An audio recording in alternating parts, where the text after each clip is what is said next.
your 1, 2, 3, 4, 5 is what a friend from Singapore told me. In my life, my aim is one wife, two children, a three-bedroom apartment, a four-wheeler, and a five-figure Singapore dollar salary. So that's not how you measure your life. It has to be measured, and that's how I measure my career also, in terms of the connects, the friendships, the lifelong friendships that you have made.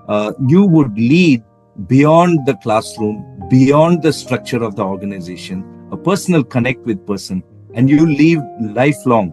I think that's what stays with me at this stage of my career. When I look back, that's the most satisfying, that's the most exciting. When I connect with someone whom we work together with, it's very exciting. That's why I've been smiling, grinning like a Cheshire cat, Ravi, this whole time.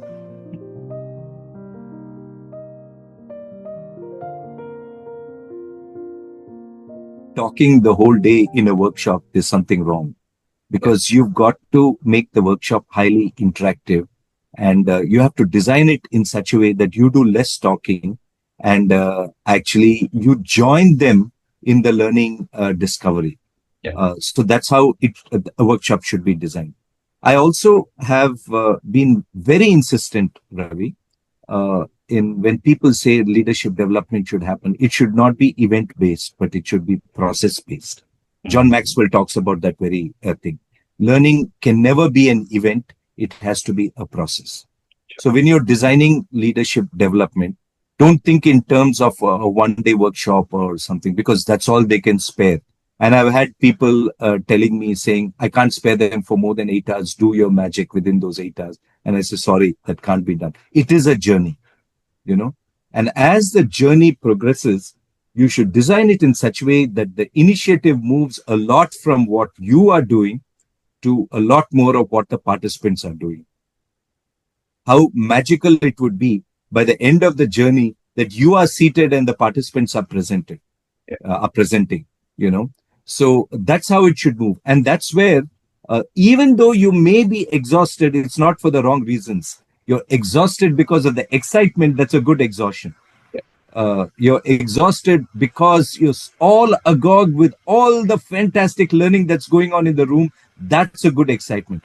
But if you're exhausted with you doing too much, you know, that's a wrong exhaustion. So I would just advocate these few tips and tricks. Perfect, Pramod. So to sign it off, Pramod, you've been in HR, in L&D, specifically leading a lot of organizations across these 30 years, Pramod. How has been the journey? I mean, I know, are you contented? Are you happy with the kind of connects you actually made over a period of 30 years? So how do you sign off this L&D career? You said it very true. What I'm most happy is about the connects that I've made. The connect that we had more than a decade ago is coming into play even today, you know. So Clayton Christensen wrote an article in Harvard Business Review, How Do You Measure Your Life? And that article was dusted off and taken up again. People had forgotten about it, but in 2008, when the students at Harvard were not getting jobs so easily due to the recession, this article came into the limelight again. How do you measure your life? Because you can't measure it in the normal ways of your position, your power, your bank balance. 1, 2, 3, 4, 5 is what a friend from Singapore told me.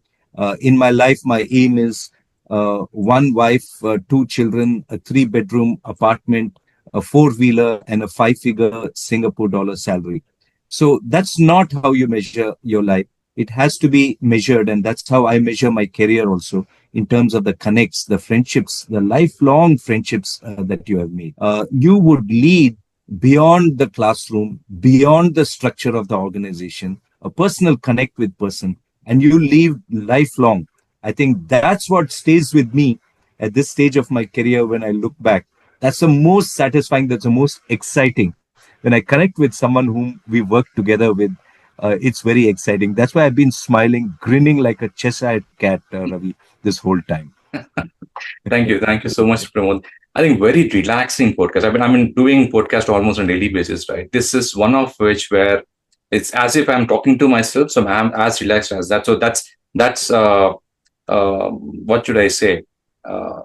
Compliment to you that you actually make that happen. and you've been making that happen to all the interactions you've been having all across, Pramod. So thanks a lot. I think from the L&D fraternity, not that I represent a body as such, but I would take this opportunity to thank the way you led human resources L&D with heart. Has given a lot of outcomes. I mean, one of them is here, where I'm still with L&D, and I can see the power of L&D if driven from the heart. So, Pramod, thanks a lot from the L&D folks, and thanks a lot for taking time. I'll pull you back again with another topic shortly. Thanks so much for your time. Thank you. All the best. Thank you. Let me just.